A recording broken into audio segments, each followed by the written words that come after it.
Professor Dwaipayan Bhattacharya, our keynote speaker, to offer a brief word before the keynote address, are named synonymous with academic excellence in the field of political science.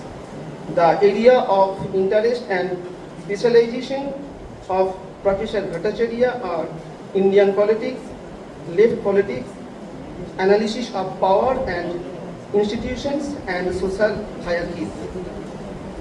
Professor Bhattacharya was awarded by Nehru Trust for Cambridge University Fellowship, Fulbright Fellowship, British Chevening Fellowship. Sir has worked with several national and international collaborations. One of his major scholarly contributions of the book Government as Practice, Democratic Left in a Transforming India, published by Cambridge University Press, New Delhi in 2016. He has numerous publications in peer-reviewed journals, national and international, including Journal of Development Studies, Economic and Political Weekly, Calcutta Historical Review, among others. Sir, please come to the line and give your and deliver your lecture.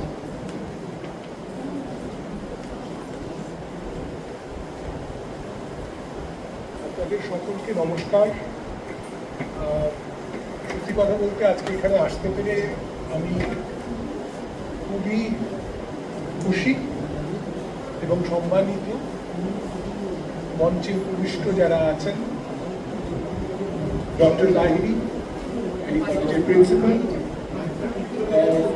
Shri Partha Sarathi Adhikari, president committing body, আমার সহকর্মী যারা আছেন, doctor Bimal Shankar Nanda, doctor অপূর্ব Mukhopadhyay, doctor Anusuiya Chatterjee, এবং এখানে আমি অনেক পরিচিত মুখ দেখতে পাচ্ছি। আমি খুব খুশি এখানে আসতে পেরে।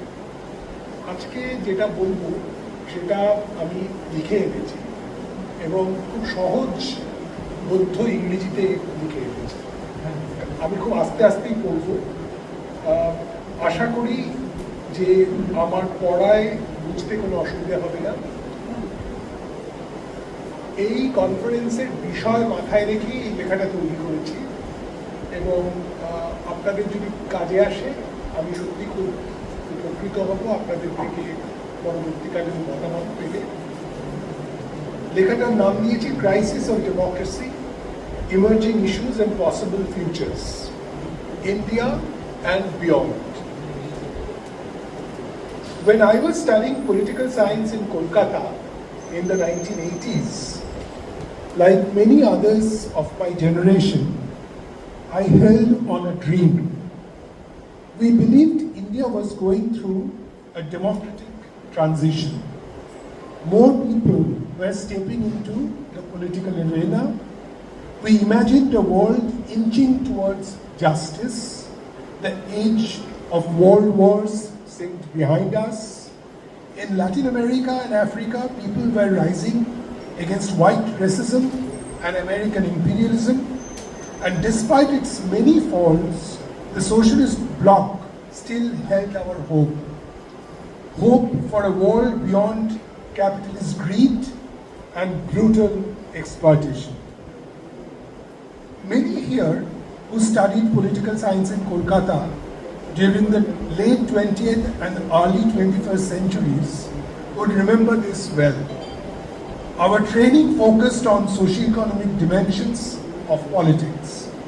Class was central to how we understood the world, and the future, as we saw it then, was shaped by a critical developmentalism, often framed within a Marxist or socialist outlook.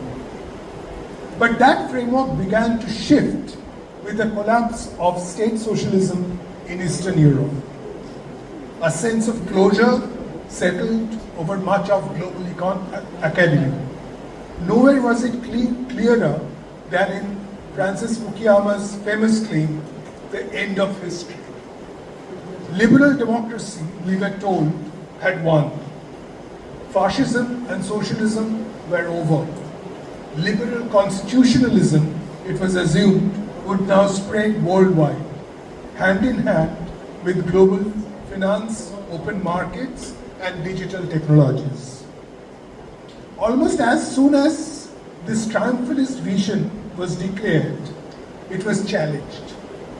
Samuel Huntington put forward a stark counter-thesis, the clash of civilizations.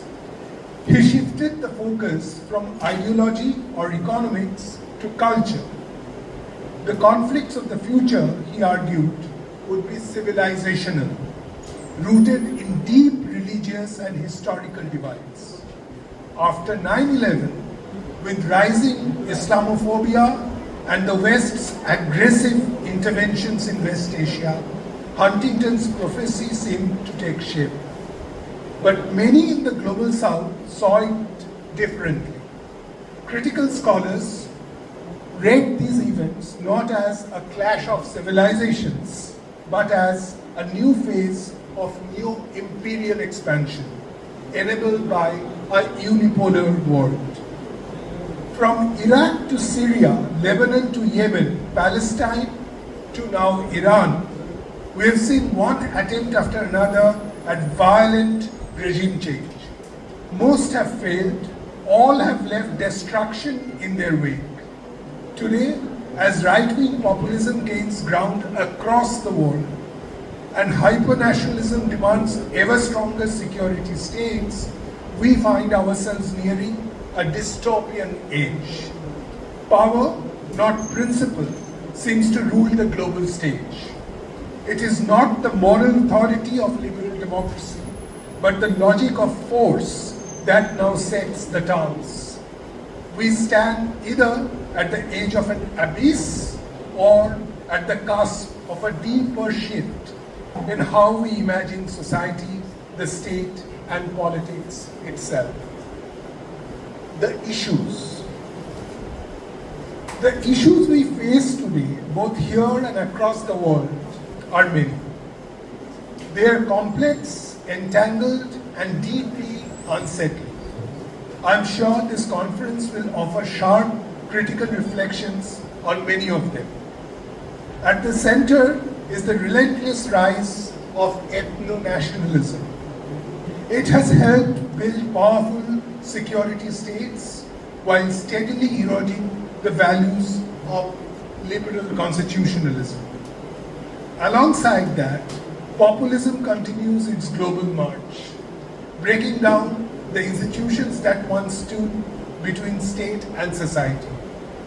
What replaces them is not deliberation, but immediacy, not process, but spectacle, not institutions, but the charismatic will of leaders like Putin, Trump, Erdogan, or Modi. Alongside all this, we are also seeing a tectonic shift in global capitalism. Manufacturing and labor-intensive industries have moved southward, especially to China. But the real layers of financial power and control over intellectual property remain in the north. Today, China leads the world in manufacturing, producing goods worth $4.6 trillion, almost twice that of the United States. Over the past 2 decades, countries like India, Mexico, Brazil, and Indonesia have seen rapid industrial growth. At the same time, digital technologies have expanded their reach. What some now call cloud capital is reshaping economies, labor, and surveillance systems all at once. And now the rise of artificial intelligence, with all its unknowns, has brought us into a moment of deep technological anxiety. We are unsure of what it can do, how it will be governed, and what it means for the future. At the same time, the gaps between rich and poor are widening within countries and across them. The latest World Inequality Report tells us that the richest 10% of the global population now earn 52% of its total income. while the poorest half earn just 8%. In India, the numbers are even more stark. A recent study by Thomas Piketty and Lucas Chancel shows that inequality has surged since the early 2000s. By 2024, the top 1% in India held 22.6% of all income and 40.1% of all wealth. Most of this concentration happened between 2014 and 2023, the Modi years. These inequalities don't stand alone. They are deepened by rising violence against women, against Dalits, against minorities, against tribal communities. The National Crime Records Bureau reports that between 1991 and 2021, crimes against scheduled castes rose by 177%, and those against scheduled tribes by 111%. Meanwhile, the race for growth, for endless extraction and expansion continues unchecked. Ecological damage is accelerating. The planet is inching towards crisis. At a moment like this, the stakes for democracy, for justice, and for collective survival could not be higher. Today, as we look around, at home and across the world, the dreams we once carried lie scattered. In India, democracy is in retreat. Authoritarianism is tightening its grip at the center and in states. The global order is fraying. A televised genocide unfolds in Gaza, and the world barely flinches. Capitalism has captured every major power, including China. And in the United States, governance now seems driven by a techno-plutocratic elite. Right-wing populists are in control, from Erdogan in Turkey and Putin in Russia to Orban in Hungary, Trump in America, and Modi in India. In Europe, the far right is no longer on the margins. The AfD in Germany, the National Rally in France, and the British ethno-nationalists are edging closer to power. Just last week, Israel launched yet another unprovoked assault on Iran, pushing the world toward a war of terrifying scale.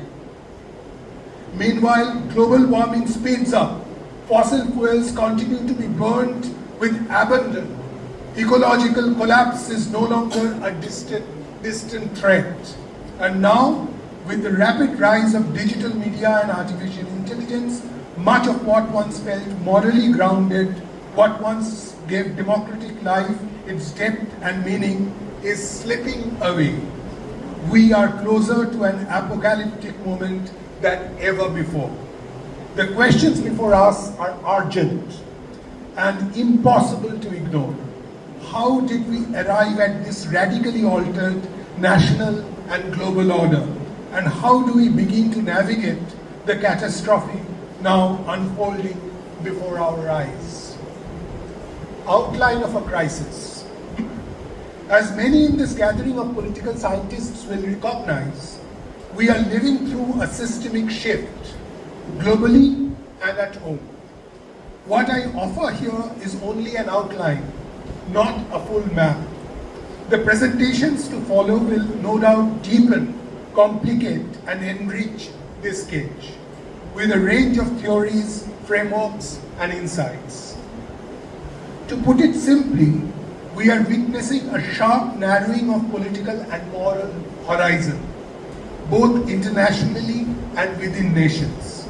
The older ethos of cooperation and mutual accommodation is giving way to a more unilateral pursuit of an aggressive interests. I would argue that neoliberal globalization has been a key driver of this shift, though its effects have played out differently across institutions, regions, and sites of power. One of the most corrosive effects of this shift has been the erosion of trust among nations and within them. Globally, we see it in tariff wars, in the weaponization of trade, in the slow dismantling of multilateral forums. At home, we see it in the collapse of pluralism and the sharp rise of ethno-nationalism. Societies are becoming more fragmented, more polarized. Taken together, these trends point to a troubling convergence. The fading of cooperation as a political value and the rise of insular security-driven forms of governance. Before I turn to what these transformations mean for Indian democracy, let me pause to recall a few key turning points, moments that have brought us to this collective precipice since the end of the Second World War. The two world wars of the 20th century, driven by unchecked nationalism and imperial rivalry, left behind unimaginable devastation. Fascism and Nazism, fueled by racial supremacy and national humiliation, were defeated. In response, the victors built a new international order based, at least in principle, on cooperation and multilateralism. At the same time, decolonization swept across Asia and Africa, and the world divided into two camps, the US-led capitalist bloc and the USSR-led socialist bloc, each laying claim to its own version of democratic legitimacy. The Cold War order, shaped by proxy wars and ideological rivalry, escalated with the nuclear arms race. Institutions like the United Nations, meant to build trust, became crucial to preventing global catastrophe. India took a different path. It stayed non-aligned and adopted a mixed economy, rejecting both free market capitalism and authoritarian socialism. In contrast, Western Europe rebuilt itself with support from the Marshall Plan and Keynesian policies. This post-war recovery expanded public services, strengthened social protection, and created a strong, stable middle class. By the 1970s, this model began to falter. Oil shocks, stagflation, and rising demographic pressures strained welfare systems. The elections of Thatcher in the UK and Reagan in the US marked a sharp neoliberal turn. Deregulation, privatization, and the free flow of financial capital became the new orthodoxy. As global capitalism evolved, socialism began to decline. The USSR and its Eastern European allies faced deep structural stagnation. Gorbachev's reforms came too late. The fall of the Berlin Wall in 1989 marked not just the end of an era, but the collapse of the entire socialist bloc. After the Cold War, the world turned unipolar. The United States emerged as the undisputed champion of liberal capitalism. Institutions once built to foster cooperation were now repurposed to serve global capital. Neoliberal globalization became hegemonic. It reshaped not just economies, but values, priorities, and political norms. States were reimagined as enablers of capital, not protectors of welfare.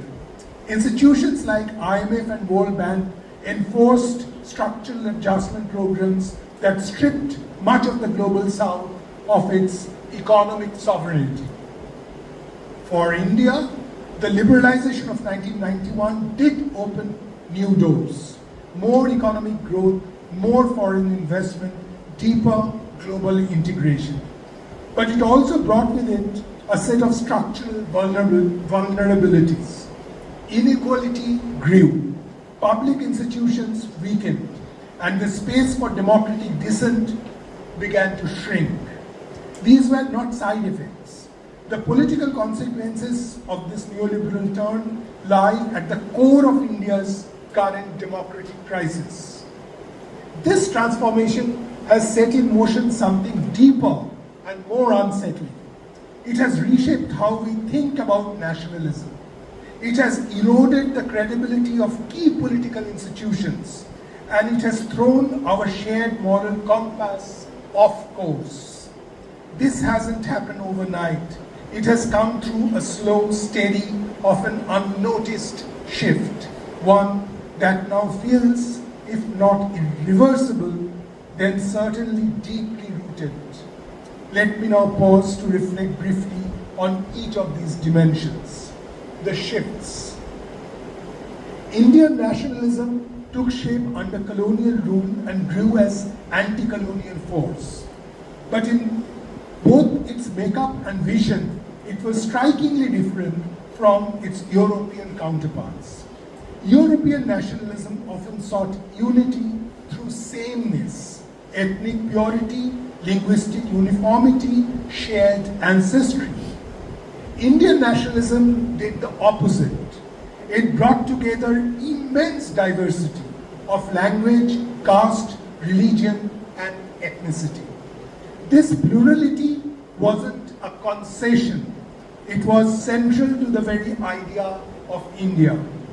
That made Indian nationalism something rare, a plural nationalism distinct in both form and substance from the dominant models of the 20th century.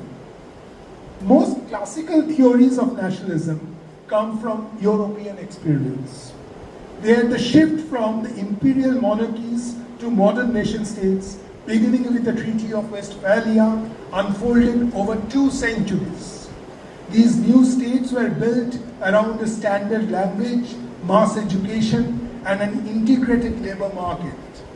Together, they helped construct the idea of a single sovereign people. In this story, nationalism was tied to cultural continuity, historical myths, and idea of shared ancestry, imagined, often invented, but powerful all the same. Indian nationalism broke sharply from this model. It wasn't built on myths of cultural or ethnic sameness, as Anthony D. Smith might have suggested. Nor was it simply a top-down invention of modern state as Hobsbawm's idea of invented traditions. And it would likely have confounded Hans Kohn, whose civic versus ethnic nationalism binary doesn't quite fit here. In India, cultural, religious, and regional identities weren't erased. They were held, often in tension, with a shared commitment to constitutional values, pluralism, and democratic citizenship. To understand Indian nationalism, we need a different conceptual lens, one that recognizes its unique ability to hold contradiction, diversity, and dissent within a shared political horizon. 2 recent interpretations help us think through this complexity. Sudipto Kaviraj speaks of non-nation state as the foundational unit of Indian democracy, a formation that resists the drive for sameness seen in Western models.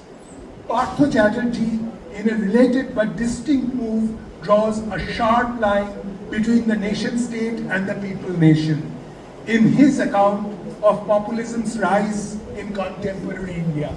And I am using both Chatterjee's and Kaviraj's arguments in this. Both were educated in the political science departments in Calcutta, and they were probably the best of our minds that we could produce. Even a brief outline of these critical interventions is worth our attention, if only because they open up new ways of thinking about nationalism, beyond the dominant theoretical frames that have shaped the discourse for so long. Sudipto Kaviraj argues that the crisis, and this is an article which is not widely circulated, so for many this will come as new, the kind of arguments that he is making. And this was published in a book by Nadia Udrinati, the Columbia political science scholar. Sudipta Kaviraj argues that the crisis of Indian democracy today is not just a breakdown of the political system. It's not simply about executive overreach or the manipulation of constitutional rules. He sees the crisis as rooted in society itself, in the power of a dominant social force to turn a narrow electoral majority into a permanent ethnic majority, all in the name of nationalism. This project, he suggests, draws on a deeper tension within constitutional theory. The idea that constitution is given by the people to themselves. We say, we the people of India give ourselves this constitution. The idea places the people above the constitution, both logically and historically. And that, Kaviraj warns, opens the door to majoritarianism. But this raises a troubling question. Which people? The people is not a fixed or pre-political category. It is always evolving, always contested. The populist challenge begins by questioning the very legitimacy of the original constitutional moment. The claim is that India's liberal democracy was framed by an elite, that the constitution reflects the will of inauthentic and illegitimate representatives, especially on matters like secularism, minority rights, and pluralism. Populists argue that these commitments do not reflect the will of true people. And who are these true people?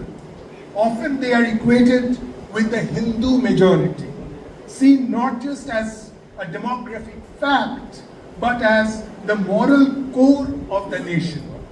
The demand then is to rewrite the relationship between the nation and the constitution, so that constitutional values serve the majoritarian ethos, not the pluralist vision. At the time of independence, as Kaviraj reminds us, two distinct visions shaped Indian nationalism. The first drew its legitimacy from the anti-colonial struggle. It saw nationalism as a negative force, not in moral terms, but in the sense that it defined itself against imperial domination, not through a positive claim of cultural or ethnic sameness. Thinkers like Rabindranath Tagore and Mahatma Gandhi stood in this tradition. They were nationalists because they opposed colonial rule, but they were anti-nationalists in another sense, refusing to imagine the Indian people as one homogeneous whole. For them, the European idea of nationalism, what Kaviraj calls positive nationalism, was deeply troubling. It rested on two dangerous beliefs: that the people can be defined as a single unified entity, and that one's own people must always come first, even if that means justifying conflict and violence. US first, Hungary first, America first. This is the India first. This is the voice of that nationalism. Ironically, it was this European model of nationalism, based on religious and cultural sameness, that found strong echoes in India. Leaders like Muhammad Ali Jinnah and V.D. Savarkar, though ideologically opposed, share a similar structure of thought. Jinnah's 1940 demand for Pakistan and Savarkar's idea of a Hindu Rashtra both imagined the nation as rooted in a single religious identity. So both were actually European in its origin. Both sought to build a state around that exclusive community. In doing so, they imported the logic of homogenizing nationalism into a society that had long been plural, layered, and deeply heterogeneous. When the Indian Republic was founded, leaders like B.R. Ambedkar and Jawaharlal Nehru rejected the idea of uniform national identity. Instead, they placed diversity, religious, linguistic, regional, and caste-based, at the very center of India's democratic imagination. Kaviraj takes this further.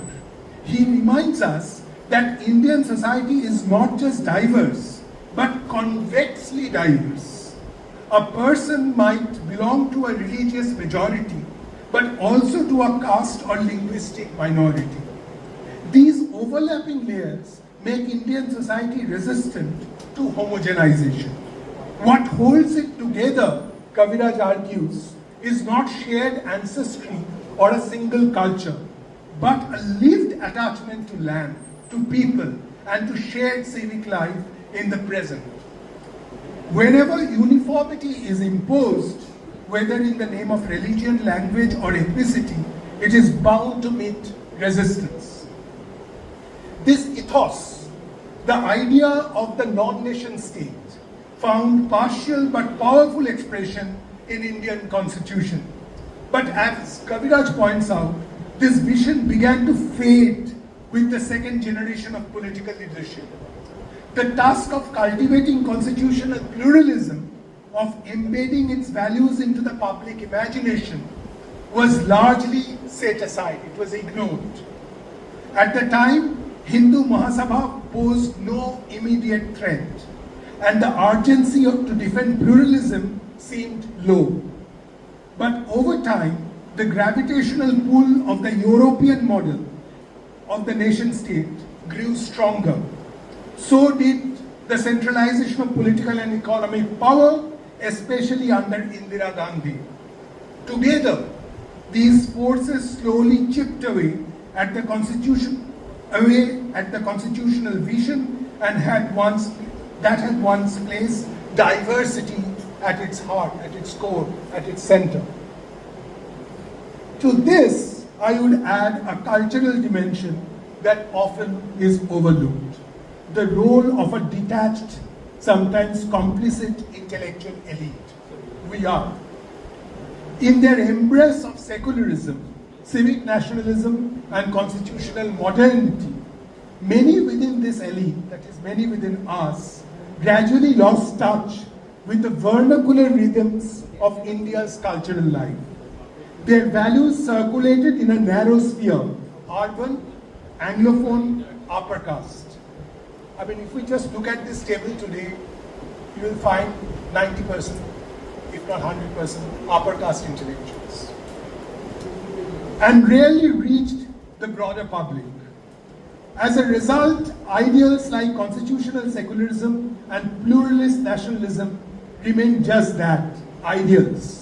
They did not become lived experience for most Indians, and into that vacuum stepped those who offered more immediate, more emotive, and more exclusionary visions of identity. As a result, the non-nationalist framework that once allowed India to hold its layered, convex diversity together has steadily given way to a rigid nation-state model.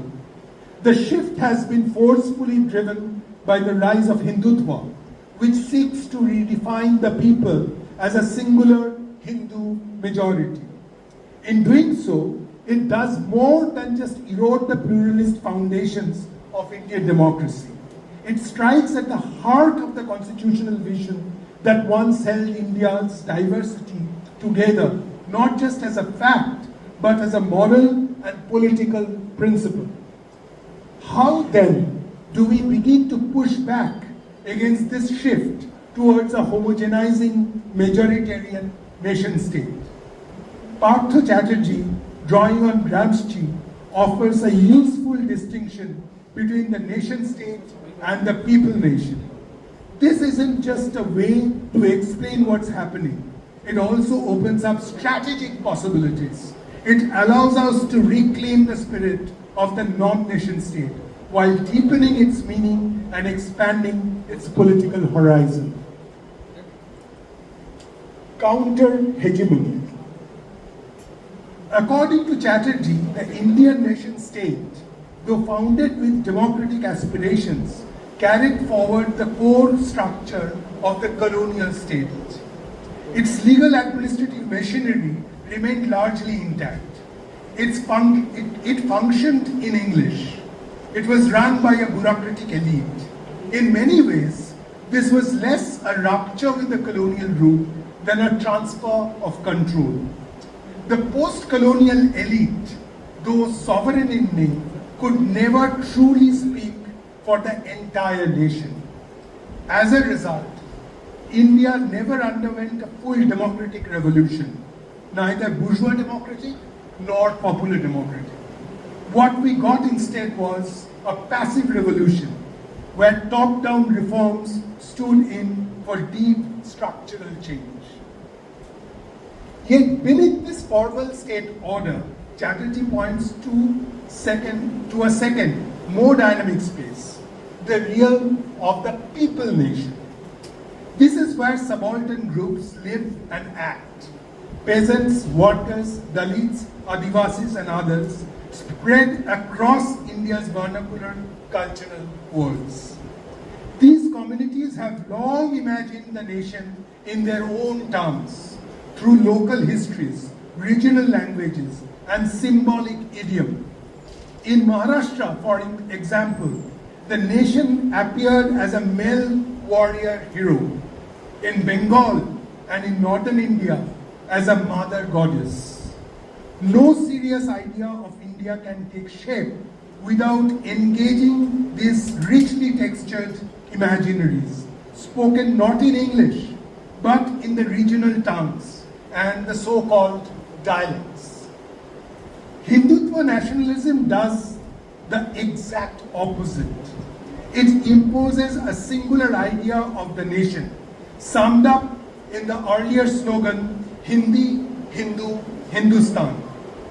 It privileges a Sanskritized Hindi over other regional languages and a Brahminical form of Hinduism over the rich mosaic of sects, castes, and faiths that make up India's religious life. A truly counter-hegemonic politics must challenge this move, not just by defending pluralism in theory, but by reactivating the many ways in which the nation still lives in subaltern vernaculars. However muted, these diverse imaginaries of the people nation remain. They must be recovered, voiced, and politically mobilized. In a recent podcast, Bhattacharya lays out a strategic alternative to Hindutva nationalism. His core proposal is this. I don't think that he has written it anywhere, so I gathered it from listening to the podcast. His core proposal is this: strengthen the sphere of the people nation as a counter to the unitary vision of Hindutva nation state. And the most viable path to that, he argues, is a renewed and radical commitment to federalism. This federal question, he suggests, must be approached from two directions. One, legal administrative, the other, socio-cultural. Both are essential, and both open possibilities for resisting centralizing and homogenizing power. On the legal administrative side, and legal administrative federalism, every political science student here would be studying that in their syllabus. On the legal administrative side, the Indian Constitution adopted a centralized model of parliamentary federalism. Many in the Constituent Assembly believed a strong center was necessary to hold together a newly partitioned and fragile country. But Ambedkar's vision actually went farther. As a Dalit thinker, deeply conscious of India's oppressive social hierarchies, he saw the state not just as a force of unity, but as a pedagogic force, as a teacher, one that could reform a society steeped in discrimination and conservatism. They believed local structures were too embedded in caste and custom. As a result, genuine electoral representation at the village level was delayed. Panchayat Act was made in the 1990s, only arriving with the constitutional amendments of the 1990s.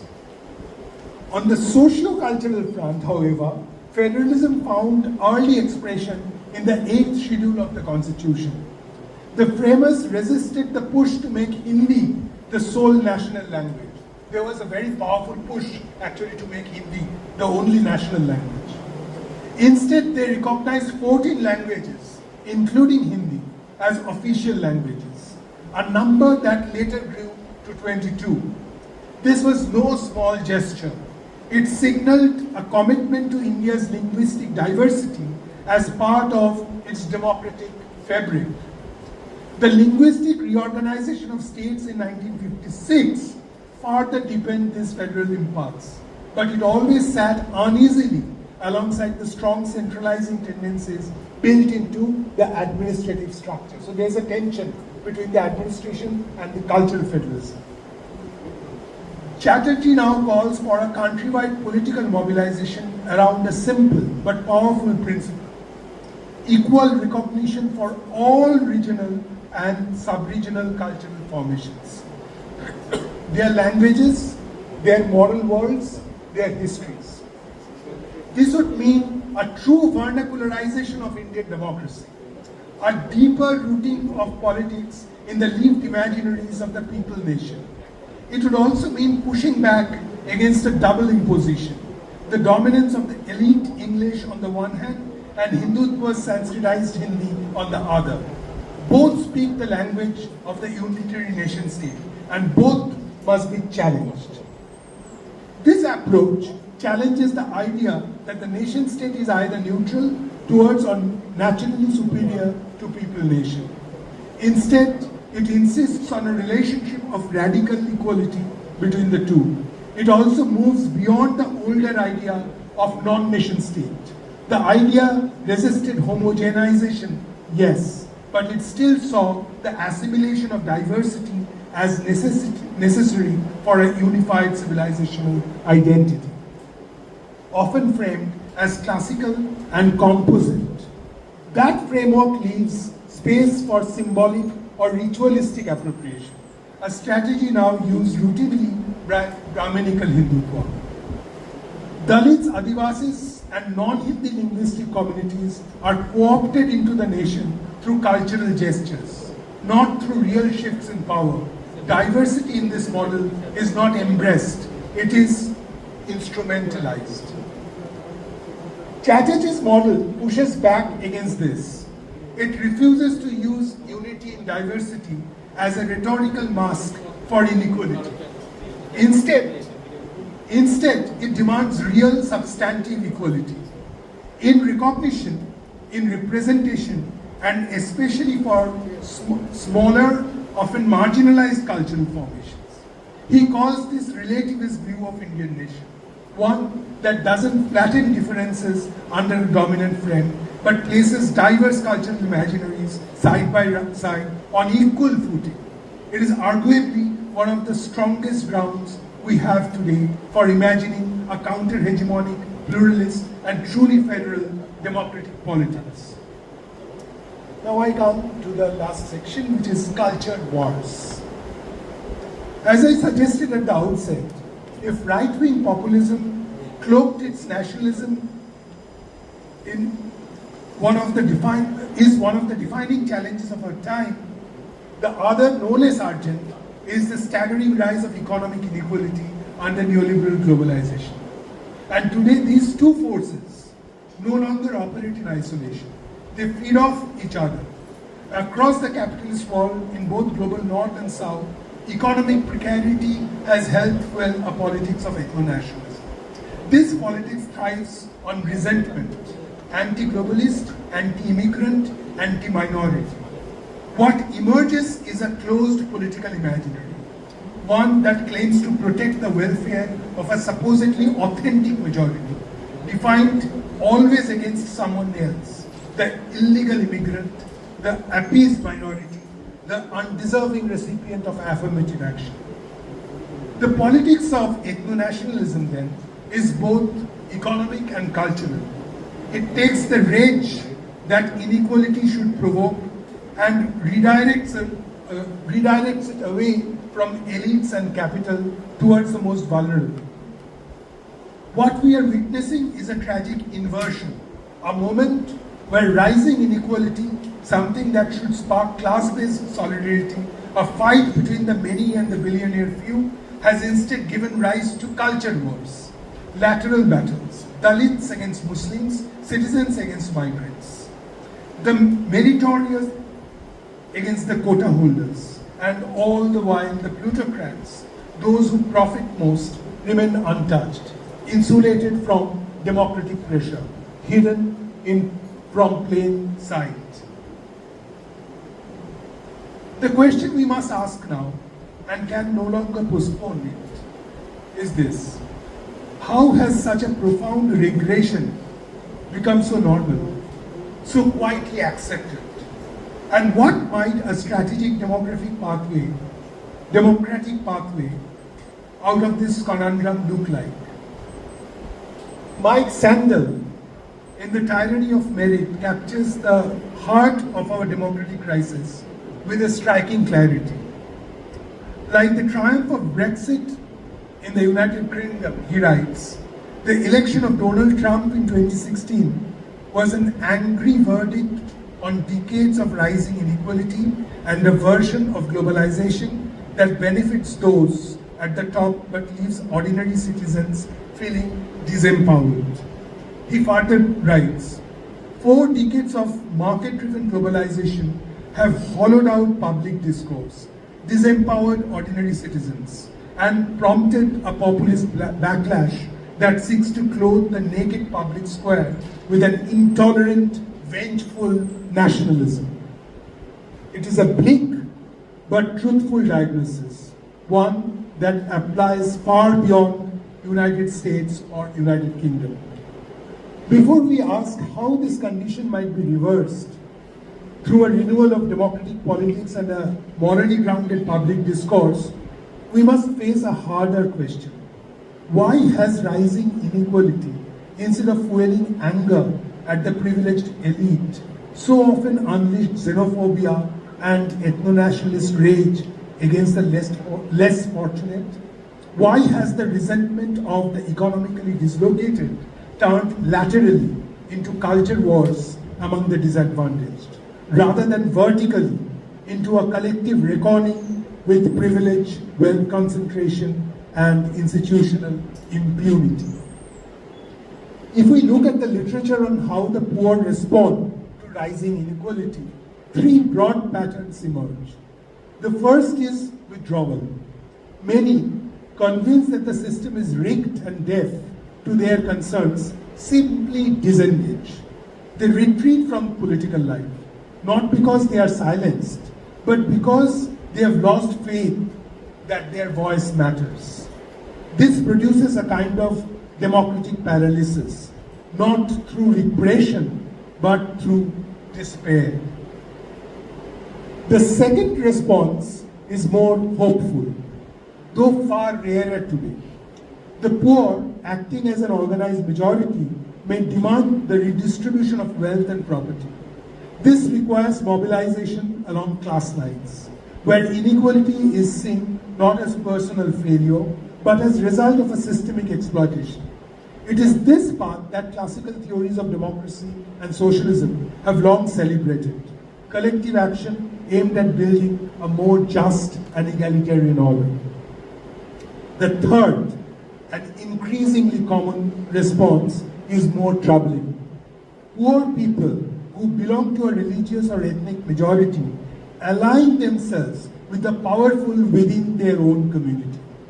Instead of challenging the systems that create inequality, they join in building exclusionary politics. This politics defines who belongs by drawing sharp lines against minorities, immigrants, and the undeserving poor.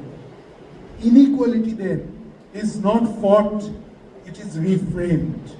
The struggle doesn't target the elites at the top, but is turned sideways against those labeled internal enemies of the nation. Since the late 20th century, neoliberal globalization has produced a sharply divided world. A tiny group of winners thrive, while a vast majority struggles. The shift has hollowed out the middle class, once a key buffer that tempered political extremes and protected institutions. Without this stabilizing layer, democracies become fragile, vulnerable to capture by oligarchic capital, authoritarian populism, and often both. In India, this dynamics has been especially visible since the 1990s. The middle classes, largely from upper caste backgrounds, have increasingly sided with big capital. Many have pushed for privatization, praised corporate efficiency, and sought upward mobility in sectors like finance, technology, and services. In doing so, they have distanced themselves from the working poor, retreating into gated communities and privately provided services within the booming urban hubs of their new economy. Meanwhile, the rural and semi-urban India, where most people live, has sunk deeper into precarity. For Dalits, Adivasis, and Muslim minorities, the past 2 decades have been especially harsh. A long-running agrarian crisis, shrinking forest livelihoods, demonetization shocks, the sudden pandemic lockdown, and rising job losses from technological change have all intensified competition for work and welfare. This has fueled a volatile politics of desperation, where conflict within groups grows and solidarity weakens. In this volatile landscape, demagoguery took root. A politics that sustains disbelief, makes impossible promises, and sells the seductive dreams of achhe, better days, always just out of reach, always deferred. 4 parallel processes have shaped and reinforced this transformation. First, in the post-Mandal era, reservation policies, though historic in promise, failed to become truly inclusive or deeply effective. 2 waves of affirmative action remained top-heavy, with benefits going mostly to the creamy layers within scheduled castes, scheduled tribes, and OBCs. The most economically and educationally deprived among Dalits, Adivasis, and OBCs were often left out, breeding frustration and alienation among the poorest. Second, the rise of Hindutva masked its Brahminical core by rhetorically embracing marginal and non-dominant caste groups.